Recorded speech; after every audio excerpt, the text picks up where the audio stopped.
प्रिय विद्यार्थियों, नमस्कार। Jyotiba Phule group of education में आप सबका स्वागत है। आप सबसे निवेदन है कि ज़्यादा से ज़्यादा संख्या में Jyotiba Phule group of education channel को सब्सक्राइब करें, लाइक करें और शिक्षा के क्षेत्र में आगे बढ़ें। मैं आज आपको मेंडेलीव की आवर्त सारणी के बारे में बताऊंगा। कल मैंने आपको ज्ञान दिया था डाबे राइनर का त्रिक और जॉन न्यूलैंड्स का अष्टक नियम। डाबे राइनर की कमियां, जॉन न्यूलैंड्स की कमियां। आज मैं आपका ध्यान मेंडेलीव की आवर्त सारणी की ओर आकर्षित करना चाहूँगा। देखिए मेंडेलीव की आवर्त सारणी। सर्वप्रथम जॉन न्यूलैंड्स के अष्टक सिद्धांत के असफल हो जाने के बाद जॉन न्यूलैंड्स के अष्टक नियम के असफल हो जाने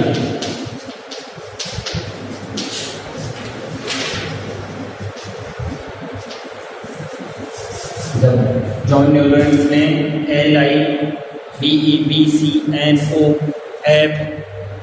NAMGAL SIP SCL और उसके बाद में CA तक के और CA अपना नियम भलीभांति प्रतिपादित किया, परंतु CA के पश्चात जाते हुए नियम असफल हो गया।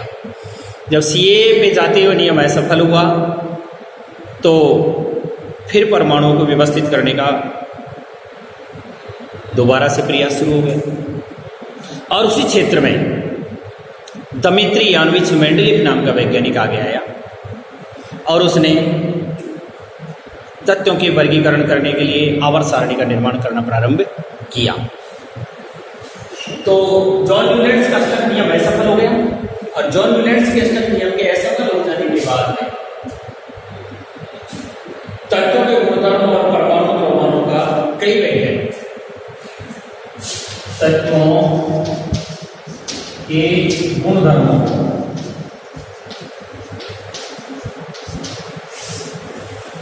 एवं परमाणु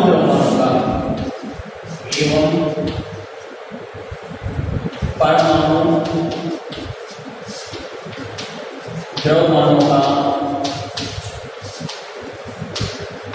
कई वैज्ञानिकों ने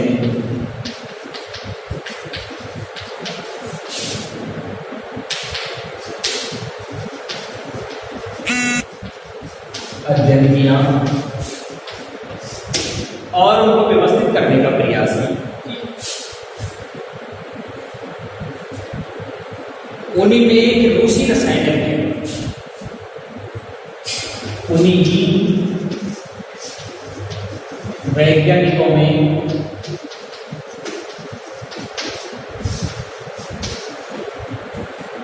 रूसी रसायनज्ञ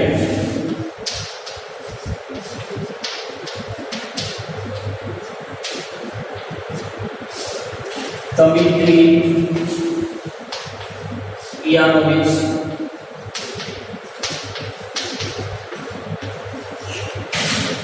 मेंडेलीव इसी कड़ी में दमित्री यानोविच मेंडेलीव के थे। मेंडेलीव ने अपनी आवाज सारणी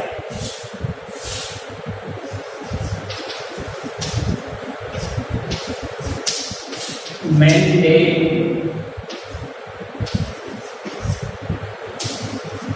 ने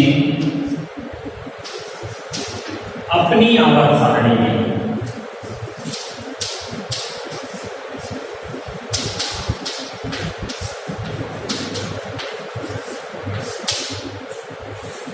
मेंडेलीव ने जो अपनी आवाज सारणी बनाई, उस आवाज सारणी में तत्वों को उनके गुणधर्म और परमाणु तत्वों मूलभूत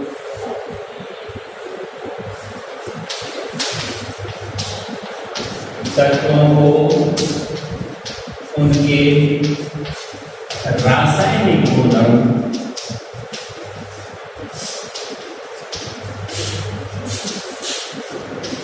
एवं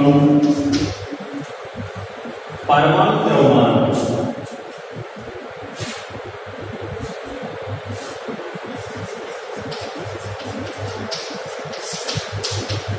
द्रव्यमान में समानता के आधार पर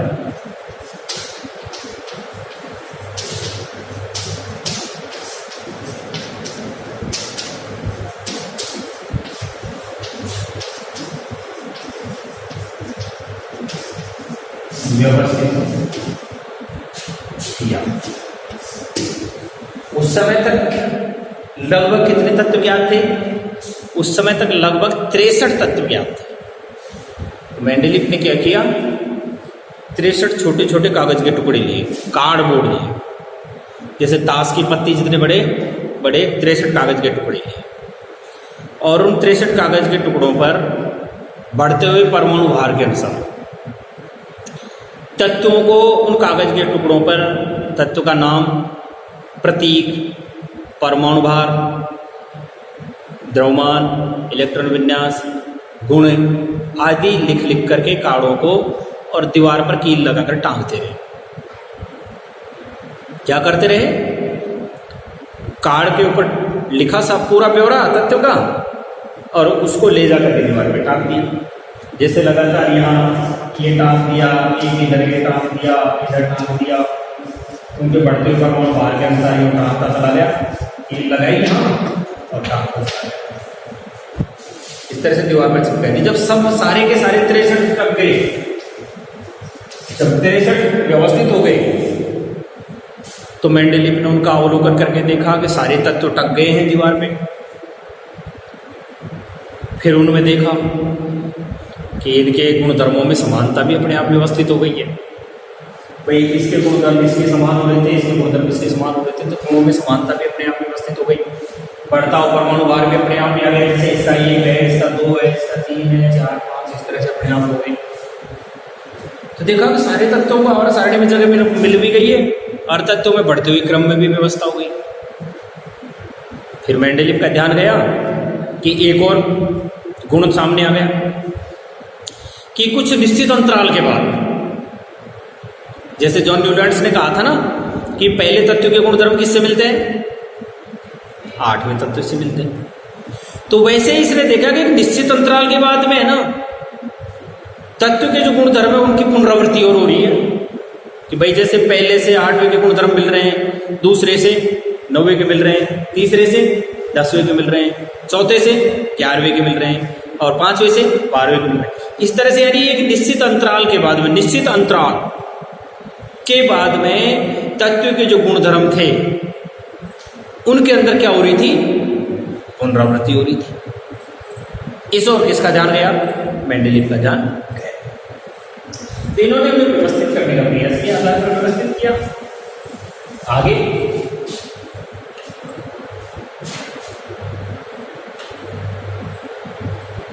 उस समय तक 63 तत्वों, उस समय तक ज्ञात 63 तत्वों को 63 कागज के छोटे छोटे टुकड़ों, उस समय तक ज्ञात 63 तत्वों को कागज के छोटे छोटे टुकड़ों पर स्टार्टिंग करके पिन लगाकर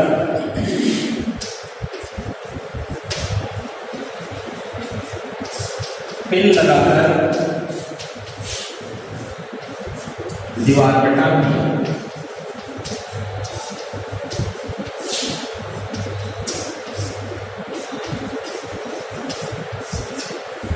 पिन लगाई और क्या कर दिया? दीवार पर टांग दिया। मेंडेलिव ने देखा कि अधिकांश तत्वों को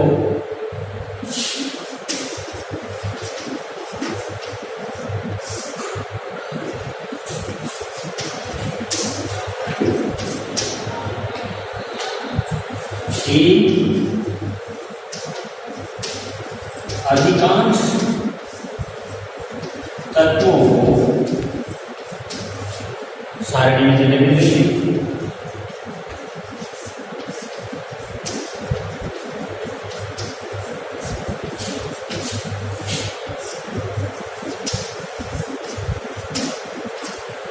अधिकांश तत्वों को क्या हो गई थी, सारणी में जगह प्राप्त हो गई और तत्व बढ़ते हुए परमाणु भार के अनुसार भी व्यवस्थित हो गई तथा तत्व बढ़ते हुए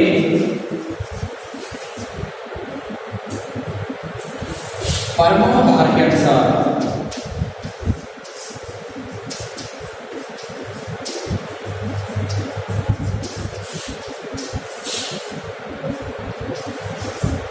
क्या हो गए थे, व्यवस्थित है।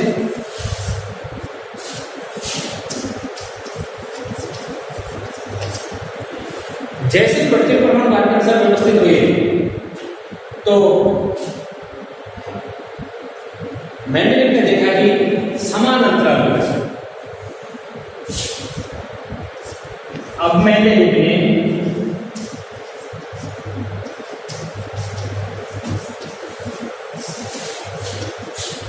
बनी हुई जो सारणी थी उसका अवलोकन किया।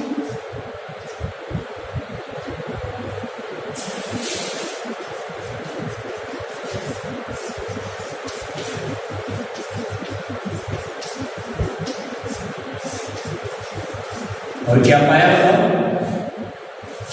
अवलोकन किया और पाया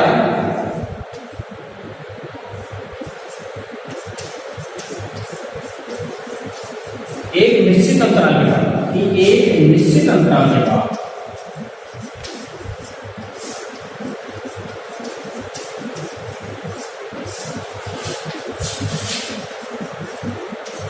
तत्व के गुणधर्मों में क्या हो रही थी, पुनरावृत्ति हो रही थी।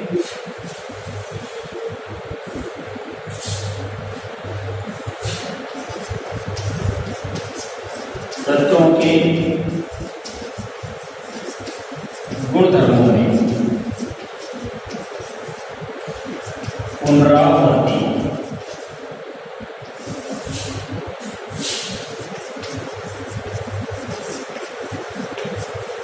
बस इसी को उन्होंने अपना आधार बनाया।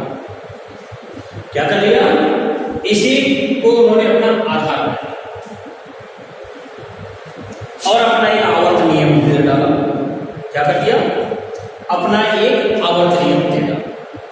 मैं अब आपको यहां इससे आगे बताऊंगा, एक बार इसको देख लो दोबारा से कि जॉन न्यूटन का अष्टक नियम है, सफल हो गया था।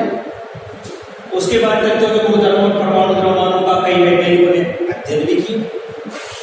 उन्हीं वैज्ञानिकों में एक था रूसी रसायनज्ञ दमित्री इवानोविच मेंडलीव। अगर पूरा नाम याद नहीं रहता कि भाई रूसी रसायनज्ञ का पूरा नाम क्या था, दमित्री इवानोविच मेंडलीव, तो मेंडलीव भी अपना काम करते हैं कि मेंडलीव था। मेंडलीव ने अपनी आवर्त सारणी में तत्वों को उनके रासायनिक गुणधर्म और परमाणु द्रव्यमान में क्या समानता के आधार पर व्यवस्थित किया। उस समय तक याद कितने तत्व हुए थे, 63 तत्व याद हुए। तो उन्होंने, मैंने आपको समझाया था 63 कागज के टुकड़े लिए और उन 63 कागज के टुकड़ों पर उनके समान गुणधर्म जो थे, उनके भौतिक गुण, रासायनिक गुण, उनके द्रव्यमान संख्या, परमाणु भार, परमाणु क्रमांक जो भी है वो लिख करके और पिन लगाई और दीवार पर क्या करती है, टांगते। जैसे कई बार हम फोटो टांगते हैं ना, कि बहुत सारे जैसे हम भाई हाँ सबसे पहले अच्छे अच्छे भगवानों की एक साथ फोटो टांग दें, देवियों की फोटो टांग दें, फिर उसमें अपना देखिए सारे अपने आप ही क्रम से आते चलेंगे, है ना। तो उस समय तक याद तत्वों को कागज में छोटे छोटे टुकड़ों पर लिख करके पिन लगा करके दीवार पर टांग दिया। मेंडलीव ने देखा कि अधिकांश तत्वों को क्या हो गया था, अपने आप ही सारणी में जगह मिल चुकी और तत्व बढ़ते हुए परमाणु भार के अनुसार में क्या हो गए, व्यवस्थित हो गए। जैसे 1 2 3 4 ऐसे परमाणु भार बढ़ते हुए भी व्यवस्थित हो गए। जैसे मैंने कल भी आपको लिखा था, जैसे Ni का 7 लिखा था मैंने, है ना। उसके बाद Be का 9 लिखा था, है ना। सोडियम का 23 लिखा था, मैग्नीशियम का 24 लिखा था, बढ़ते हुए क्रम में, है ना। तो उसी तरह से अपने आप ही क्या हो गई है, तत्वों को सारणी में जगह मिल गई और बढ़ते हुए क्रम में व्यवस्थित हो गई। अब मैंने बड़ी हुई सारणी का अवलोकन किया कि दीवार पर जो सारणी बन गई है 63 टुकड़े टांग करके इसकी और क्या विशेषता हो गई अपने आप? तो क्या देखता है मेंडेलिव? एक निश्चित अंतराल, एक निश्चित अंतर के बाद में जो तत्व थे उनके गुणधर्मों में क्या हो रहा था? पुनरावृत्ति हो रही थी, समानता आ रही थी। जैसे मैंने आपको कल भी एक उदाहरण देकर बताया था। क्या उदाहरण दिया था? मैंने बताया था ना आपको कि जैसे अपन ने डावे लाइनर का ट्रिक देखा था। डावे लाइनर के ट्रिक पे अपन ने एक ट्रिक ले लेते हैं, LI NA और K वाला ट्रिक लिया। मैंने आपको बताया था LI का भार 7, NA का भार 23 और इसका भार 39 हुआ था। ट्रिक में इन दोनों को जोड़ करके इसके गुणा या आधा होता है इन दोनों का, है ना? ये मैंने तो आपको बता दिया था। फिर अपन इसकी बात की थी, मैं इसका द्रव्यमान से क्या देखा, 3 होती है तो आयतन कोश में कितना इलेक्ट्रॉन? 1 इलेक्ट्रॉन होता है। इसी का सर सोडियम के होता है 2 8 और इसके होता है 2 8 8 और 1, है ना? तो इन सब में क्या समानता है कि आयतन कोषों की संख्या तो बढ़ रही थी भाई, कोषों की संख्या तो बढ़ रही थी, लेकिन आयतन कोष पे इलेक्ट्रॉन कितने आ रहे थे? 1 आ रहा था। इससे ये स्थिति साफ हो रही थी कि इनमें क्या है, आपस में समानता है। और ये क्या आ रहे थे? एक निश्चित अंतराल के बाद आ रहे थे, है ना? तो उसी प्रकार से यहाँ सारणी का अवलोकन करने पर यह देखा कि तत्वों की क्या हो रही है? पुनरावृत्ति। इसी को मेंडेलिव ने अपना आधार बना लिया। इसी को मेंडेलिव ने क्या बना लिया? अपना आवर्त सारणी का आधार बना लिया और अपना एक आवर्त नियम दे डाला। क्या डाल दिया? एक अपना आवर्त नियम दे डाला। वही मेंडेलिव का आवर्त नियम कहलाता है। एक नंबर में इस प्रश्न को पूछा जाता है कि मेंडेलिव का आवर्त नियम लिखिए या आधुनिक आवर्त सारणी का आवर्त नियम लिखिए।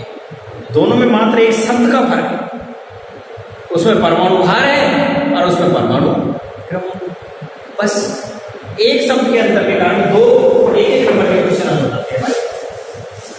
तो यहाँ एक पुनरावृत्ति हो रही है।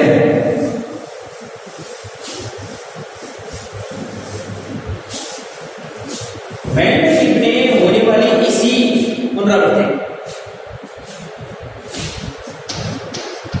मेंडेलिव ने इसे ही आधार बनाकर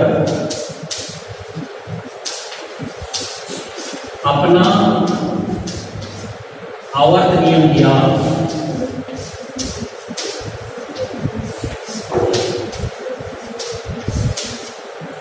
अब यहां लिख लें मेंडेलिव का आवर्त नियम, पॉइंट डाल लो। मेंडेलिव का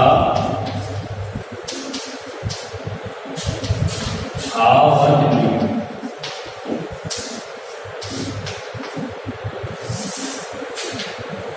मेंडेलिव का आवर्त नियम क्या है?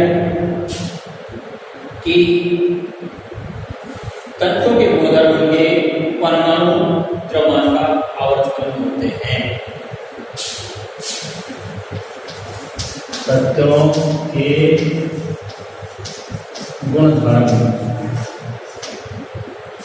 उनके परमाणु द्रव्यमान के क्या होते हैं?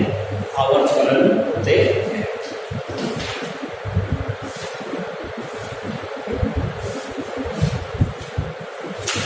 ये नियम दिया किसने?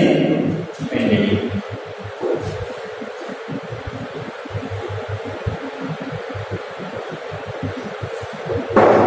तत्वों के गुणधर्म उनके परमाणु भारों के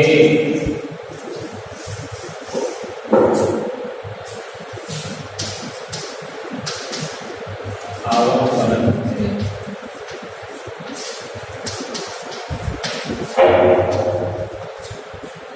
तत्वों के गुणधर्म उनके परमाणु भारों के आवर्तफलन होते हैं। अगर इसको आप परमाणु द्रव्यमानों के आवर्तफलन कह दोगे ना, तब भी कोई प्रॉब्लम आपको नहीं है। क्यों? क्योंकि आवर्तफलन, द्रव्यमान और वो दोनों चीजें एक ही होती है।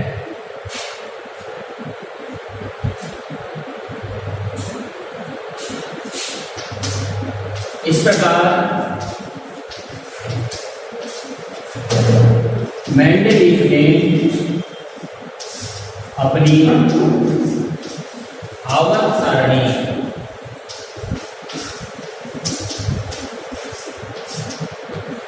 का निर्माण किया।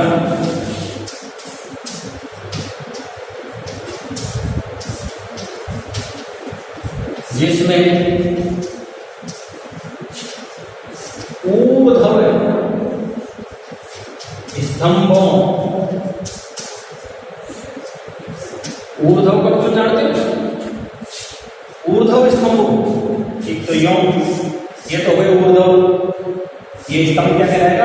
ऊर्ध्व कहलाएगा। और ये कहलाएगा क्षैतिज, ये क्या कहलाएगा? क्षैतिज कहलाएगा। तो ऊर्ध्व स्तंभों को क्या नाम दिया? वर्ग नाम दिया। इसमें ऊर्ध्व स्तंभों को वर्ग तथा क्षैतिज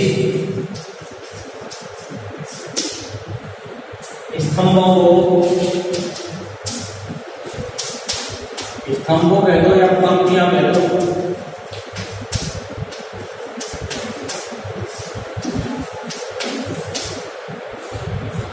आवर्त नाम दिया।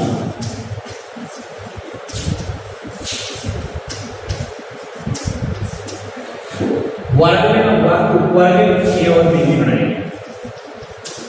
वर्गों में उपवर्ग ए व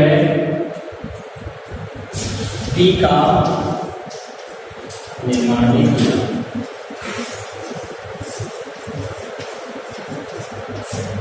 इसीलिए मेंडेलिव को अपर सारणी का जनक कहा जाता है। इसलिए मेंडेलिव को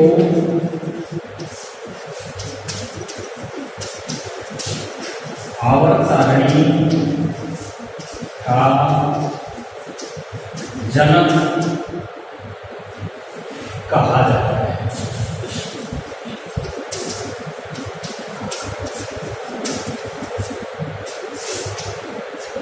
यहां तक की बात आपकी कंप्लीट हो गई है। अब मेंडेलिव की प्रमुख उपलब्धियों के बारे में मैं आपको मेंडेलिव की प्रमुख उपलब्धियों को देखने के लिए आपको किताब की पृष्ठ संख्या पर बनी हुई मेंडेलिव की आवर्त सारणी को अवश्य देखना पड़ेगा, ताकि आप उसे भली भांति समझ सकें कि मेंडेलिव ने क्या क्या उपलब्धियां हासिल की।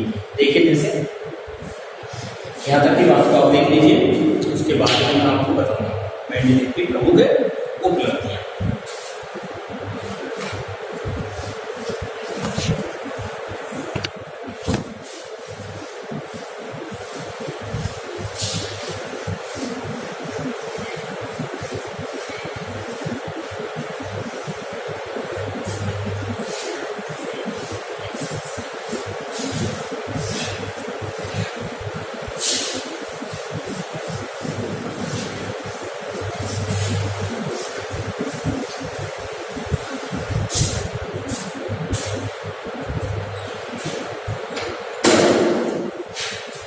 पॉइंट डालो,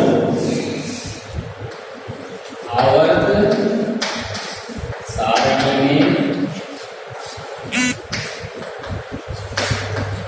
मेंडेलिव की प्रमुख उपलब्धियां।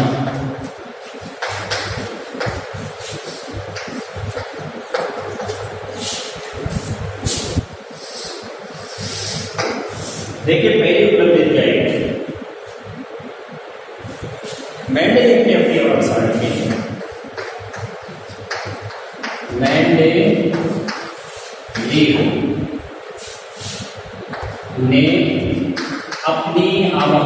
में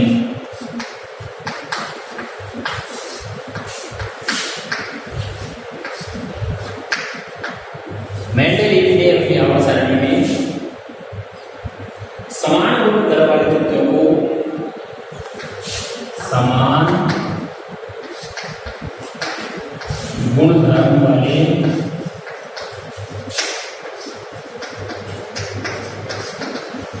तत्वों को एक साथ रखने के लिए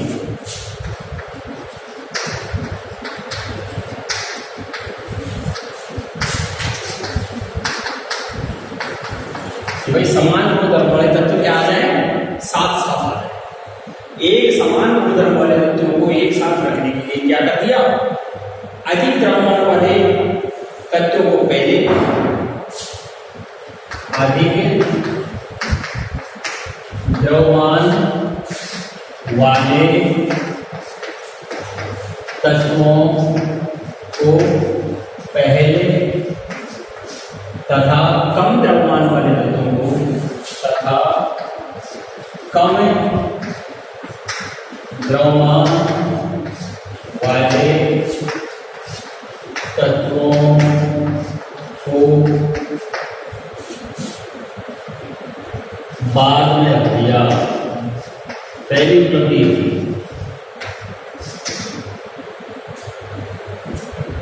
जैसे उदाहरण, अब यहां मैं आपको किताब के एग्जाम्पल के द्वारा समझाऊंगा। किताब में जो सारणी बनी हुई है उसमें देख करके ही आप इस चीज को समझ सकोगे। मैं तो बोर्ड पे लिख दूंगा, परंतु उसे जब तक आप किताब की सारणी में देखोगे नहीं तब तक आपकी बात समझ में नहीं आएगी।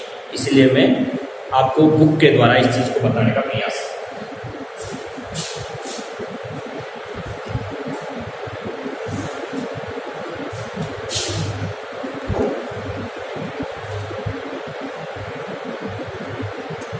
देखिए कक्षा 10 की विज्ञान पेज संख्या 80 पर मेंडलीव की आवर्त सारणी 7.3 में बनी हुई है।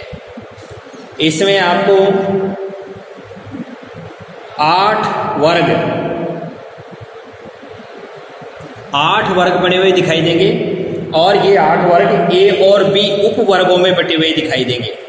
इसके साथ ही 6 आवर्त बने हुए दिखाई देंगे। कितने आवर्त बने हुए दिखाई देंगे, 6 आवर्त बने हुए दिखाई देंगे। अब इन 6 आवर्त और 8 वर्गों की आप विशेषता देखिए। पहला एग्जाम्पल, इस बिंदु को लेते हुए कि मेंडलीव ने अपनी आवर्त सारणी में समान गुणधर्म वाले तत्वों को एक साथ रखने के लिए क्या करने के लिए, समान गुणधर्म वाला तत्व एक जगह रखने में आए। अधिक द्रव्यमान वाले तत्वों को तो कहां रख दिया, पहले रख दिया, और कम द्रव्यमान वाले तत्वों को कहां रख दिया, बाद में रख दिया। जैसे गिनती में अपन देखते हैं 1 2 3 4 5 6, ये तो हो गया क्रम। लेकिन गुणधर्मों में समानता के लिए क्या कर दिया कि 4 को तो पहले रख दिया, 3 को बाद में रख दिया कि इसके गुण इसके समान हो जाए और इसके गुण इससे मिलते जुलते हो, है ना।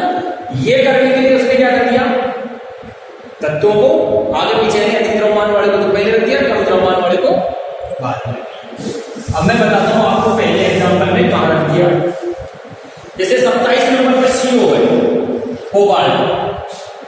कोबाल्ट कितना है नंबर इसमें, 27 नंबर पे कोबाल्ट कहां पर पाया जा रहा है आपको ये देखिए, कौन से वर्ग में है ये भी देखेंगे आप। कोबाल्ट को आपको दिखाई दे गया होगा कि आवर्त नंबर 4 और वर्ग नंबर 8 में आपको कोबाल्ट और निकल दोनों पास पास दिखाई दे रहे होंगे। कोबाल्ट और निकल, उससे पहले Fe है, FeCO लिखा हुआ है। क्या लिखा हुआ है, FeCO और Na। तो यहां CO लिख दिया, CO का परमाणु क्रमांक है 27 और Na का परमाणु क्रमांक है 28। जबकि क्या होना चाहिए था, इन दोनों में आगे पीछे होना चाहिए था कि जैसे मान लीजिए ये तो हो गया 26 नंबर का, ये हो गया 27 नंबर का। इसका कोबाल्ट का परमाणु भार कितना आ रहा है हमारे सामने, कोबाल्ट का परमाणु भार आ रहा है 58.93। कितना आ रहा है, 58.93। और Na का परमाणु भार कितना आ रहा है हमारे सामने, इसका आ रहा है 58.71। सारणी में देख लो, बताओ इसमें कौन सा पहले आना चाहिए था। आधुनिक आवर्त सारणी से यदि तुलना करते हैं तो गिन के देखो, H He Li Be V C N O F Ne Na Mg Al Si P S Cl Ar K Ca S Ti V Cr Mn Fe Co और Ni। आना पहले किसको चाहिए था? Ni को पहले आना चाहिए था। क्यों आना चाहिए था? क्योंकि Ni का द्रव्यमान 58 है और CO का द्रव्यमान है 58.93, ये ज्यादा है, तो ये बाद में आना चाहिए था। परंतु किस चीज को रखने के लिए? तत्वों के गुणधर्मों को समानता रखने के लिए मेंडलीव ने क्या किया? अधिक द्रव्यमान वाले को पहले रख दिया और कम द्रव्यमान वाले को बाद में रखा। ये आपको आवर्त नंबर 4 और वर्ग नंबर 8 में उदाहरण सारणी में मिल जाएगा, जो कि 80 पेज पर बनी हुई है। दूसरा उदाहरण, एग्जाम्पल नंबर 2। एग्जाम्पल नंबर 2 में ले लो वैनेडियम और क्रोमियम को ले लो, V और Cr। वैनेडियम और क्रोमियम। वैनेडियम का परमाणु भार आ रहा है 50.94, इसका आ रहा है 50.94, और क्रोमियम का परमाणु भार आ रहा है हमारे सामने 50.20। बताओ कौन सा पहला होना चाहिए था? ये पहले होना चाहिए था, लेकिन पहले इसको रख दिया। क्या करने के लिए? ताकि गुणधर्मों में क्या आती चली जाए? समानता आदि चली जाए। इसको 23 नंबर पे रख दिया, इसको 26 नंबर पे।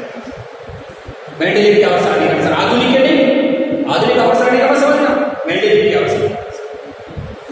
इसी प्रकार एग्जाम्पल नंबर 3 ले लो, Al और Si का,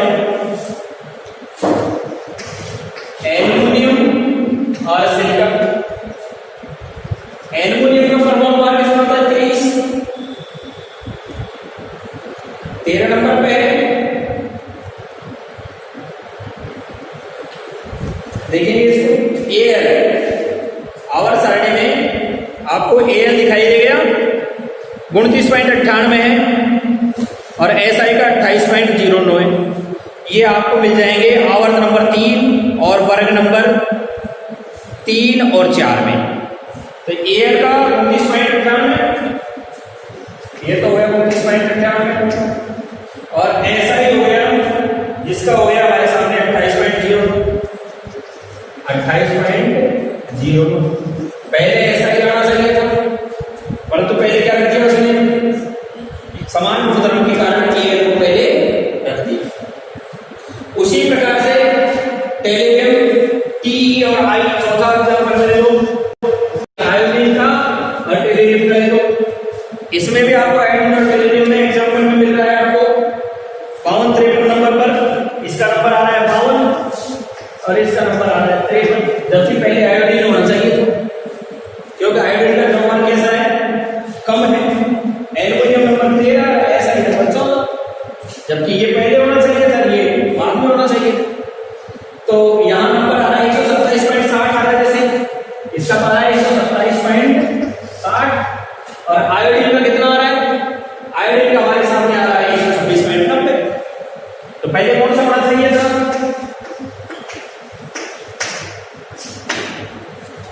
ये बात मेंडलीव ने कही। मेंडलीव ने बताया कि अपनी आवर्त सारणी में समान गुणधर्म वाले तत्वों को एक साथ रखने के लिए अधिक द्रव्यमान वाले तत्वों को तो उन्होंने पहले रख दिया, परंतु कम द्रव्यमान वाले तत्वों को उसने क्या कर दिया? बाद में रख दिया। उदाहरण देख सकते हो, कोबाल्ट और निकल का द्रव्यमान 58.71 है, कोबाल्ट का 58.93, परंतु सारणी में कोबाल्ट को पहले रखा और निकल को बाद में। वैनेडियम को 50.94 है, क्रोमियम का 50.20 है। पहले क्रोमियम आना चाहिए था सारणी, परंतु इसलिए एल्युमिनियम का 29.98 आ रहा है और सिलिकॉन का 28.09 आ रहा है, पहले क्या है? इसी प्रकार Te का टेलीवियम का 127.60 आ रहा है, आयोडीन का 126.90 आ रहा है, पहले आयोडीन आना चाहिए था, लेकिन नहीं। तत्वों की इस क्या समान गुणधर्मता को बनाए रखने के लिए ऐसा एक चीज आपके समझ में आ गई। अब पॉइंट नंबर 2 आपके लिए, पॉइंट नंबर 2 में क्या किया कि मेंडलीव ने जो आवर्त सारणी बनाई, मेंडलीव ने जो आवर्त सारणी बनाई, उस आवर्त सारणी में कुछ स्थान रिक्त छोड़ दिए, खाली जगह छोड़ दी। जैसे अपन यहां गिनती लिखें,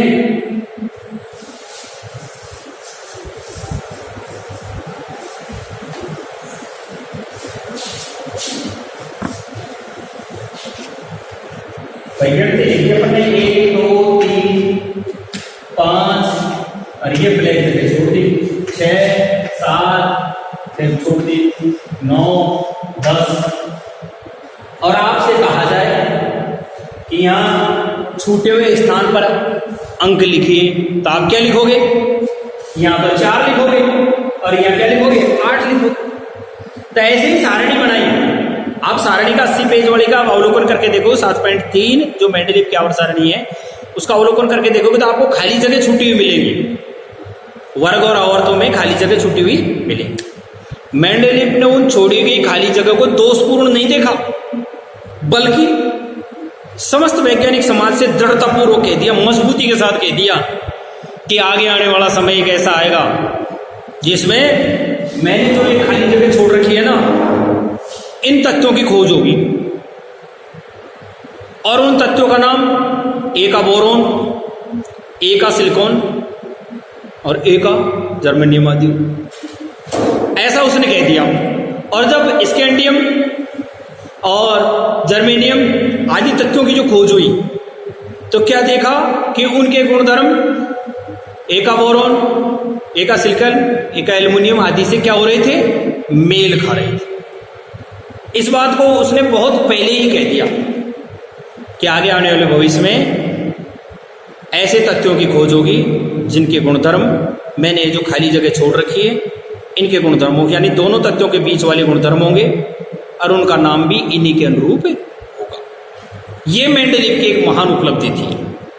आवर्त सारणी को बिना छेड़े जब तत्वों की खोज हुई तो उन्हें उन खाली जगहों में क्या कर दिया गया? रख दिया गया, और सारणी के साथ कोई छेड़छाड़ भी नहीं।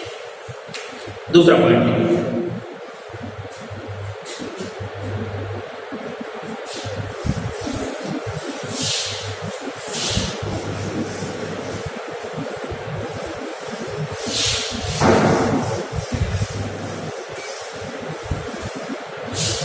मेंडलीव ने अपनी आवर्त सारणी में कुछ रिक्त स्थान छोड़े,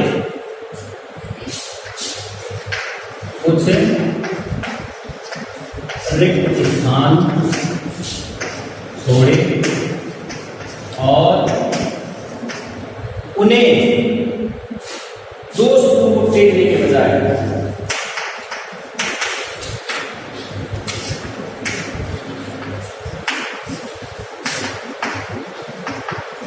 स्थान पर दृढ़तापूर्वक कहा कि आने वाले समय में, दृढ़तापूर्वक क्या कह दिया कि आने वाले समय में ऐसे तत्वों की खोज होगी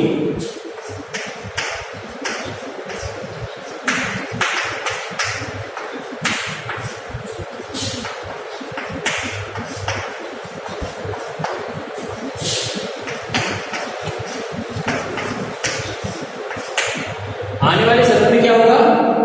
ऐसे तत्वों की खोज होगी जिन्हें इन रिक्त स्थानों में रखा जाएगा, जिन्हें इन छोड़े हुए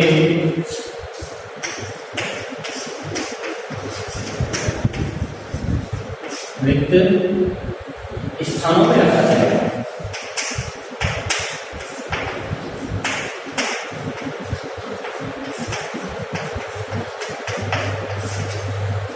आने वाले समय में इन्हें कहाँ रख दिया जाएगा? इन रिक्त स्थानों पर रखा जाएगा, और उन तत्वों के गुणधर्म भी और उन तत्वों के गुणधर्म भी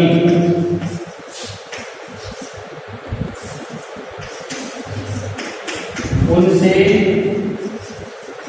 पहले वाले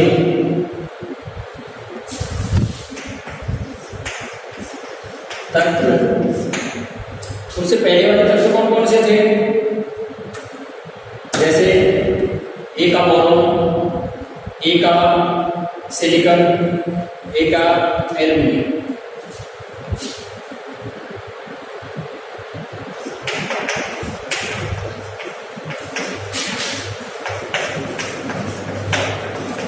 जैसे ए का बोरोन,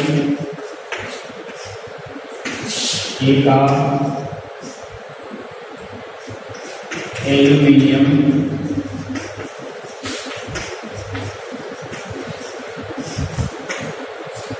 तथा ए का फ्लोरीन।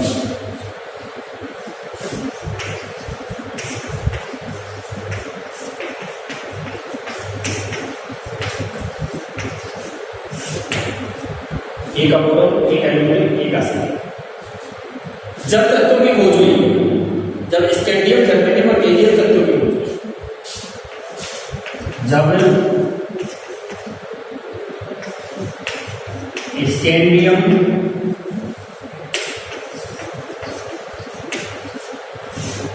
जर्मेनियम,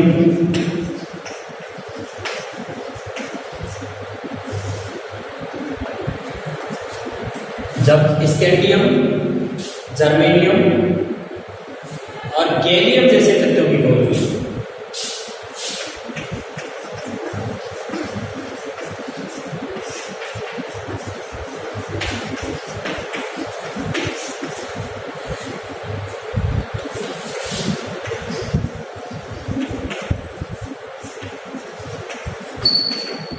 जब ये स्कैंडियम, जर्मेनियम और गैलियम जैसे तत्व खोजे गए,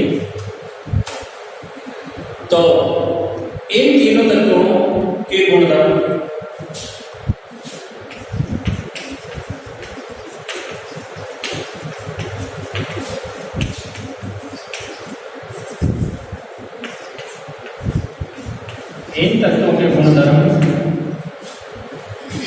ए का बोरोन, एक एल्यूमिनियम और ए का सिलिकॉन के समान थे।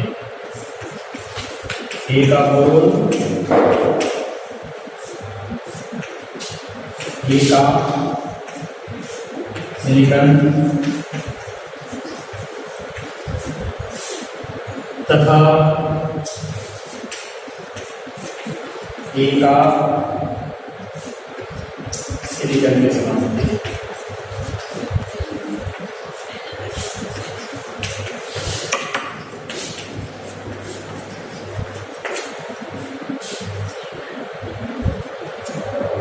देखिए दोबारा, जब स्कैंडियम, जर्मेनियम और गैलियम जैसे तत्वों की खोज हुई, एक का सिलिकॉन, एक का एल्यूमिनियम लिख लो, सिलिकॉन मैंने दो बार लिख दिया, तो यहाँ एल्यूमिनियम लिख लो।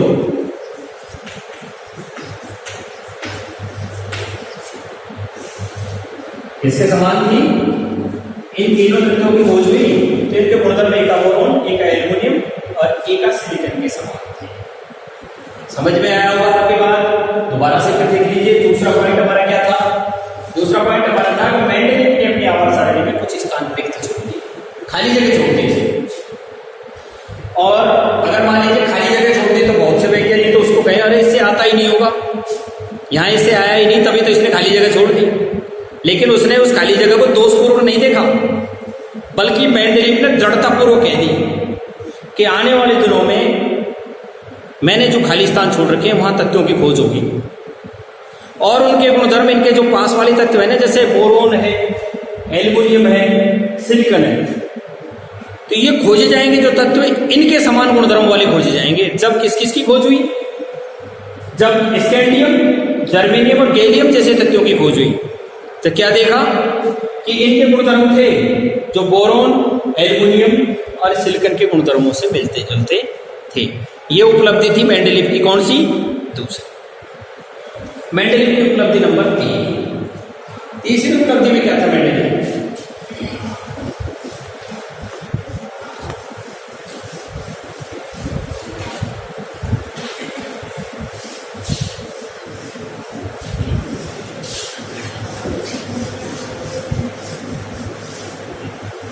तीसरी उपलब्धि ऐसी मेंडेलिव की कि उस समय तक है ना उत्कृष्ट गैस, जिसको नोबल गैस के नाम से भी जाना जाता है, इनकी खोज नहीं हुई थी।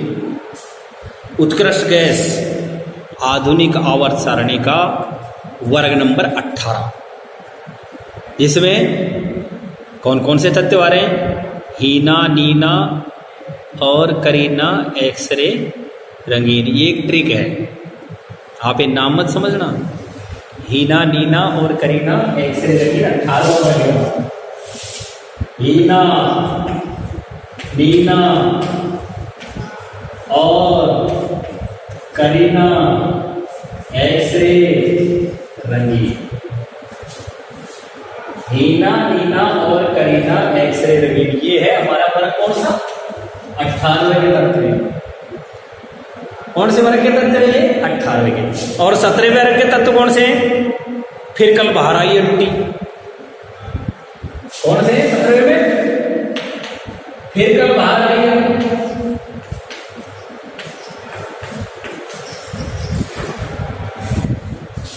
फ्लोरीन, क्लोरीन, ब्रोमीन, आयोडीन, एंटीमोनिया। तो फिर कल बाहर आई ये 17वें वर्ग। 18वां वर्ग जो था इसको क्या कहते हैं? नोबल गैस कहते हैं, उत्कृष्ट गैस। इसकी खोज नहीं हुई थी उस समय। इसकी खोज नहीं हो पाई थी, इस वर्ग की खोज नहीं हो पाई। हीना, नीना और करीना एक्सरे रंगीन, अर्थात इन गैसों की खोज नहीं। ये तीसरी उपलब्धि थी। और जब इन नोबल गैसों की खोज हुई तो आवर्त सारणी को बिना छेड़े अलग से 18वां वर्ग बना करके इन सारी गैसों को एक साथ रख दिया गया। इन गैसों की विशेषता क्या होती है जानते हो? इनका बाह्यतम कोश पूर्ण होता है। बाह्यतम कोश में अधिकतम 8 इलेक्ट्रॉन मौजूद होते हैं। न तो ये इलेक्ट्रॉन देती है ना ये इलेक्ट्रॉन लेती है, इसीलिए इनका नाम क्या रखा है? उत्कृष्ट गैस, इसलिए इनका नाम। तो यहाँ पर उत्कृष्ट गैस हीना, नीना और करीना एक्सरे रंगीन के माध्यम से मैंने अपनी ट्रिक के माध्यम से बताया है, अन्यथा नहीं। मैंने इसे अपनी ट्रिक के माध्यम से बताया है, मैंने जिस हिसाब से इसे याद कर रखा है। तो यहाँ पर हीलियम, नियोन, आर्गन, ये सारी जो गैसें आपको मैं बता रहा हूँ, ये 18 वर्ग की गैस है, नोबल गैस कहलाती है, उत्कृष्ट गैस कहलाती है। इनकी खोज उस समय तक नहीं हुई थी जब तक मेंडलीव ने अपनी आवर्त सारणी को बनाया था। जब इन गैसों की खोज हुई, मेंडलीव की आवर्त सारणी की व्यवस्था को बिना छेड़े यों का त्यों व्यवस्थित कर दिया गया था। ये मेंडलीव की तीसरी उपलब्धि थी। तो तीसरी उपलब्धि में लिखेंगे हम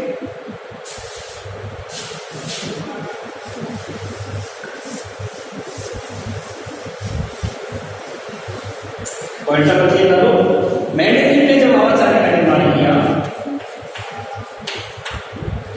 मेंडलीव ने जब आवर्त सारणी का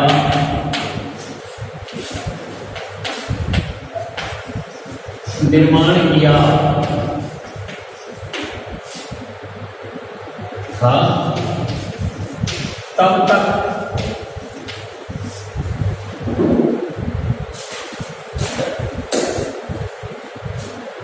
उत्कृष्ट गैसों की खोज नहीं हुई।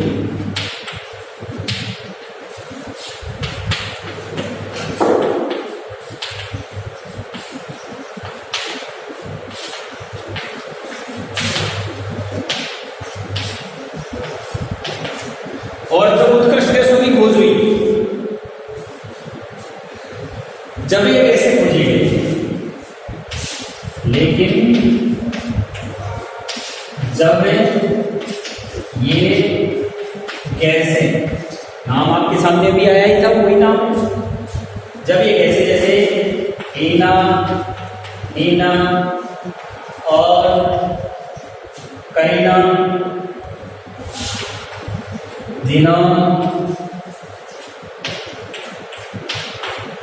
लेकिन जब ये गैसें खोजी गई तो आवर्त सारणी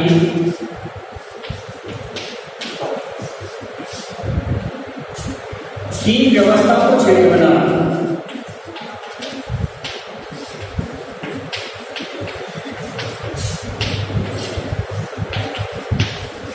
एक अलग से वर्ग बनाकर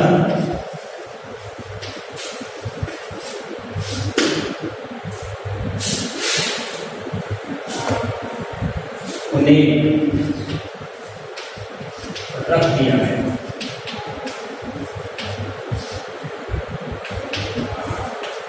तथा सारणी भी प्रभावित हुई था।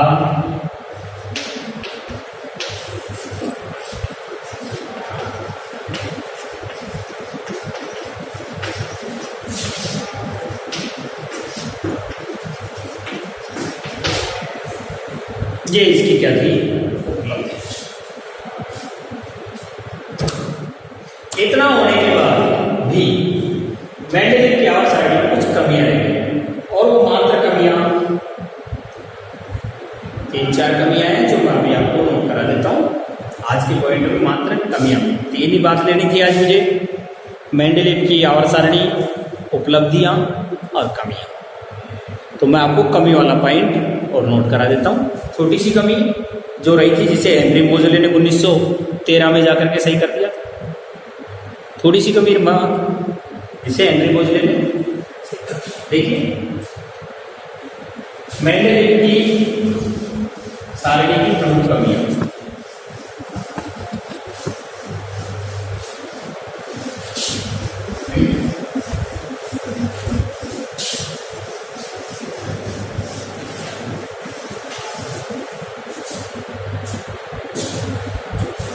पॉइंट डालेंगे मेंडेलिव आवर्त सारणी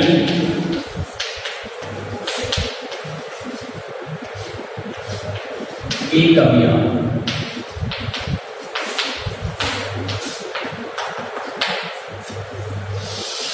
हालांकि दमित्री यानोविच मेंडेलिव को आवर्त सारणी का जनक माना जाता है। आज भी रसायन विज्ञान में आवर्त सारणी के निर्माता का नाम मेंडेलिव ही आता है, परंतु फिर भी इनके द्वारा कुछ कमियां रह गई। कौन कौन सी कमी है? पहली कमी है मेंडेलिव अपनी आवर्त सारणी में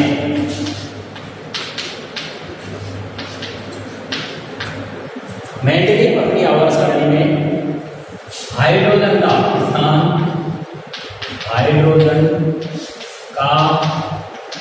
स्थान सुनिश्चित नहीं कर पाया।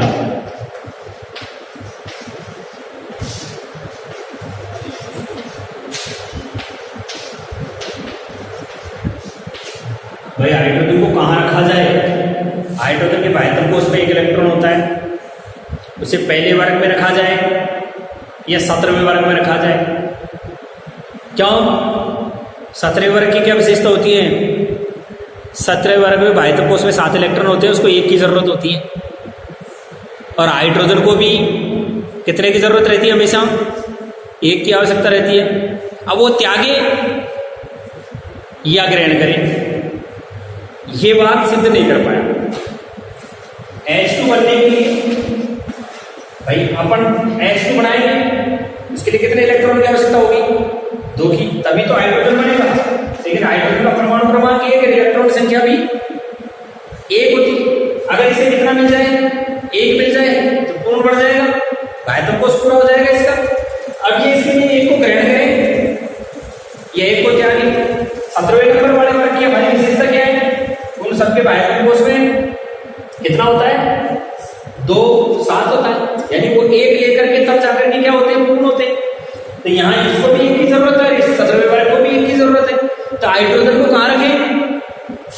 17वें वर्ग में रखें या पहले में रखें? पहले की विशेषता भी मिल रही है इससे, क्योंकि सबके बाह्यतम कोश में 1 इलेक्ट्रॉन होता है, तो हाइड्रोजन की भी 1 ही है। 17वें की विशेषता मिल रही है कि 17वें वालों को 1 की आवश्यकता है, तो हाइड्रोजन को भी कितने की आवश्यकता है? 1 की आवश्यकता। इस बात को कौन सुनिश्चित नहीं कर पाया? मेंडेलिव नहीं समझा पाया कि मैं इसको पहले में रखूं या 17वें में ले लूं। ये बात।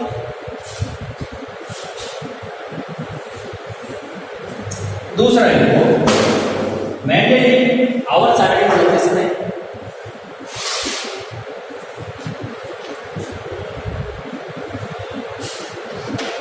मेंडेलिव आवर्त सारणी बनाते समय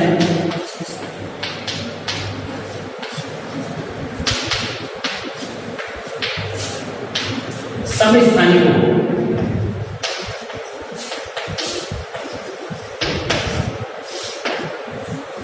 किसे कहते हैं? समस्थानिक। समस्थानिक और संभारिक के बारे में आपने 9th क्लास में पढ़ा होगा। किसे कहते हैं समस्थानिक? समस्थानिक से तात्पर्य होता है परमाणु क्रमांक तो समान हो और द्रव्यमान संख्या भिन्न भिन्न हो। क्या कहलाता है? समस्थानिक कहलाता है। तो जिस समय मेंडलीव ने अपनी आवर्त सारणी की खोज की तो उस समय समस्थानिकों के बारे में ज्ञान प्राप्त नहीं था इसको। किसको? मेंडलीव को। ये सिद्ध नहीं कर पाया कि समस्थानिक होते क्या है। तो क्या नहीं कर पाया था?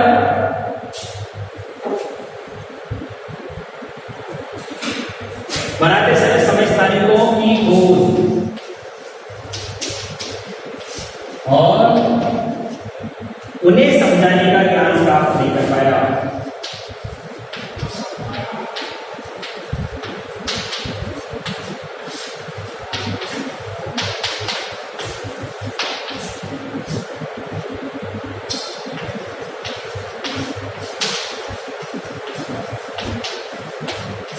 दूसरी कमी है। तीसरी कमी क्या थी इसकी?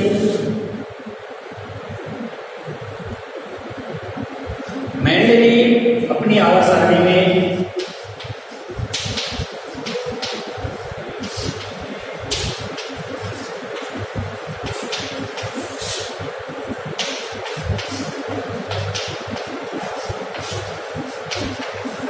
एक तत्व से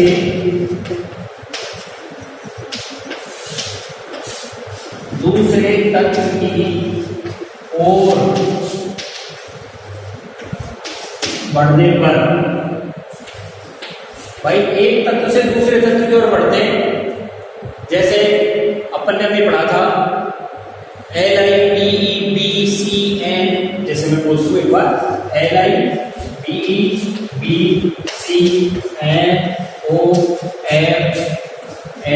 आदि। ये हमारा पहला क्या है? दूसरा आवर्त है। इसका HH पहले में तो दो ही है, तीसरे में दूसरे बार आवर्त में LI का परमाणु भार 7, B का कितना लिखवाया? मैंने कल भी लिखवाया था, आपको ध्यान हो तो कितना लिखवाया था? कार्बन का जैसे कितना होता है? 12, इसका कितना होता है? 11, इसका होता है 9, इसका होता है 14, इसका होता है 16, इसका कितना होता है? 19 क्लोरीन का है ना। तो कहने का तात्पर्य है यहाँ तो 7 और 9, 9 तो 11, भाई 7 + 2 9, 9 + 2 11, 11 + 2 कितना होना चाहिए था? 12 होना चाहिए था। 12, फिर यहाँ +2, यहाँ +2 है। तो कहने का मेरा तात्पर्य ये है, मैं ये बताना चाहता हूँ कि 7, 9, 11, 12 अगर नियम एक है मेंडलीव आवर्त सारणी में एक तत्व से दूसरे तत्व की ओर बढ़ने पर, ये जो द्रव्यमान है ये समान रूप से क्यों नहीं बढ़ता? ये आगे पीछे क्यों हो जाता है? ये आगे पीछे क्यों हो रहा है? जैसे मान लीजिए यहां से इसमें जाएंगे, यहाँ 14, 2 16, 2 18 ही होना चाहिए। यहाँ तो +3 क्यों हो गया? यहाँ 2 है, यहाँ 2 है, यहाँ प्लस क्या है? इस बात को भी मेंडलीव सिद्ध नहीं कर पाया कि एक तत्व से दूसरे तत्व की ओर बढ़ते हैं तो परमाणु द्रव्यमान समान रूप से क्यों नहीं बढ़ता? कहीं अधिक है, कहीं कम क्यों हो जाता है? इस बात को भी कौन सिद्ध नहीं कर पाया था? मेंडलीव सिद्ध नहीं कर पाया था। तो क्या लिखेंगे अपन?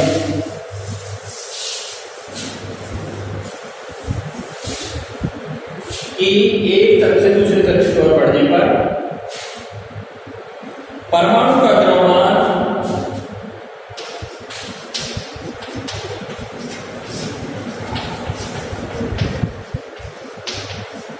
नियमित रूप से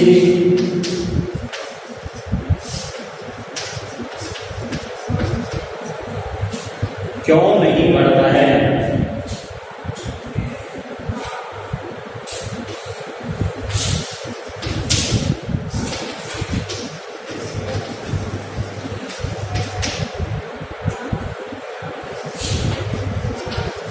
इस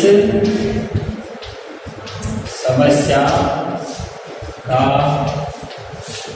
सही समाधान भी नहीं दे पाए। वैसे ही याद हो गया होगा आपके भाई क्या क्या करेंगे। तीसरी बात, चौथी बात में देखिए, मेंडेलीव यह नहीं बता पाया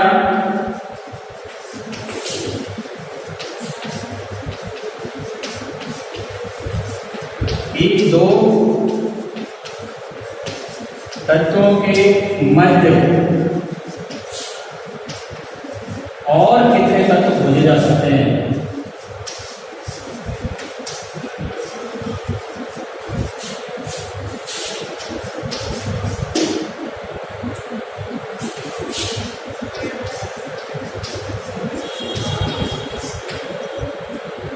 और इस काम की जैसे मैं आपको समझदारी की परिभाषा दूंगा, अंतिम पॉइंट में समझदारी के बारे में लिखो। मैंने बीच में परिभाषा बोली थी आपके सामने कि जिनका परमाणु क्रमांक तो क्या हो, समान हो, ऐसे तत्व जिनका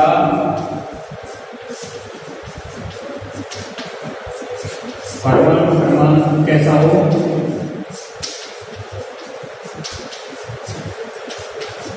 परंतु द्रव्यमान संख्या भिन्न भिन्न हो।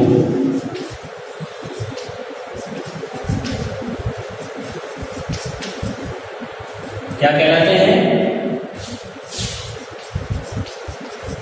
समस्थानिक कहलाते हैं। उदाहरण में लिखो,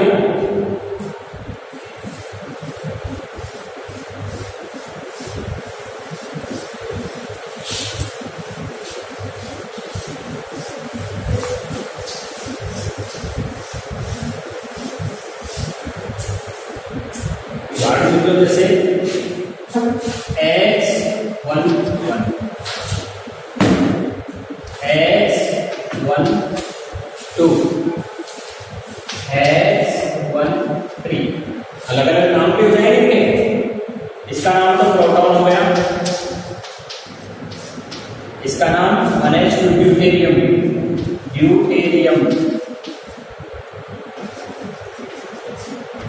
और इसका नाम क्या हो गया? ट्राइटियम। क्या नाम होगा इसका? ट्राइटियम। ये कि हाइड्रोजन से द्रव्यमान संख्या अलग अलग है, यानी 1 यानी 2 यानी 3 आ रही है, और यह परमाणु क्रमांक सबका कहीं आ रहा है जी समान। कहने का कारण ये ऐसे तत्व जिनका परमाणु क्रमांक तो कैसा हो, समान हो, और द्रव्यमान संख्या भिन्न भिन्न हो। क्या कहलाते हैं? समस्थानिक। जैसे हाइड्रोजन के कितने समस्थानिक हो गए? 3 समस्थानिक। पहला प्रोटॉन, ड्यूटेरियम और ट्राइटियम। क्लोरीन के कितने समस्थानिक हैं?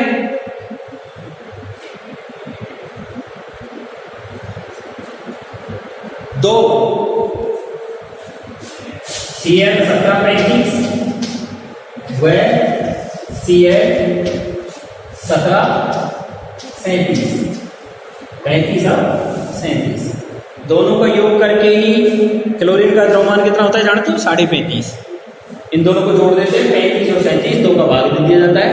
हमारे सामने क्या आ जाती है? क्लोरीन 17 और 35.5। क्लोरीन के कितने समस्थानिक होते हैं? 2 समस्थानिक। अब मैं कल आपको आधुनिक आवर्त सारणी में तत्वों की स्थिति, हेनरी मोज़ले का योगदान आदि आदि पढ़ाऊंगा। प्रिय विद्यार्थियों, अध्ययन में रुचि लेकर के घर पर रह करके या शिक्षा के क्रम को जारी रखें। इस वीडियो को अधिक से अधिक देखें।